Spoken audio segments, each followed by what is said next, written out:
Welcome back to Capitol Review. The conversation about a government shutdown is nothing new, and in recent years, lawmakers found a way to avoid a shutdown, but not this time. Democrats taking a stand that caught many in their own party by surprise, with some asking the question, is this about politics or the people? Joining us now is American University political science professor Dr. Omekongo Dibinga. Dr. Dibinga, welcome back to Capitol Review. Thanks for having me.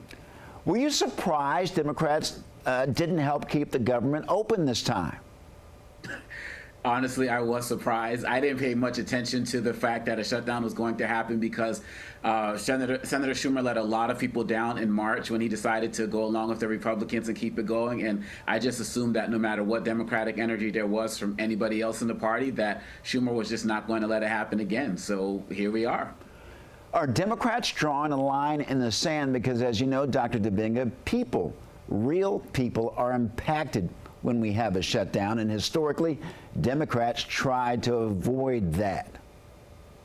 I appreciate the fact that Democrats are drawing a line in the sand, and they're drawing the line around health care. Now, people always talk about Democrats all over the place in terms of messaging, but the fact of the matter is they want to make sure that the health care coverage that has existed for people in this country does not get tossed out. And Republicans are using this fake narrative of Democrats just want to fund health care for quote unquote illegal aliens, which is a complete lie. And the fact of the matter is that with or without the shutdown, so much of the healthcare industry was going to be being targeted by the Republicans anyway. And so I do not believe that the Democrats are playing around. I believe that they found a strong message as it relates to healthcare, and they need to stick with it. That's the #1 cause of bankruptcy in this country for Americans is healthcare related costs.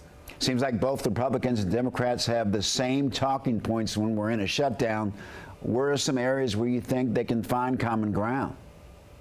Well, I think one of the areas that they're going to have to work to find common ground is around this area of healthcare, because actually, if you look at the ADP jobs number, since we don't have a real jobs report that's coming out anymore from the Bureau of Labor Statistics under Trump, they found that the greatest gains in this country were in the job market were in healthcare and education. And so if Republicans can get challenged enough to drop this fake narrative about these illegal, quote unquote, illegal aliens getting healthcare, then maybe they can come to some type of compromise. Democrats are saying, as long as you're willing to put healthcare back on the table, we're able to have this conversation. But the Republicans are using this as an opportunity to do everything they were going to do anyway, especially more job cuts under Rosa vote with OMB.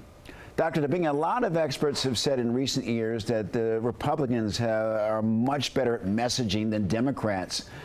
Staying in the lane of messaging, will Democrats use this shutdown for the midterm discussion?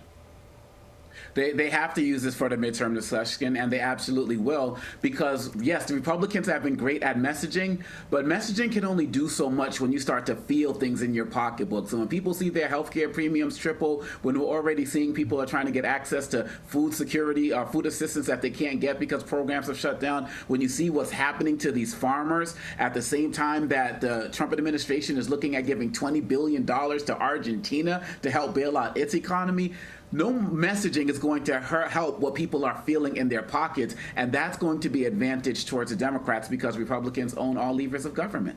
Quickly, Dr. Dibinga, as this thing moves forward, who benefits?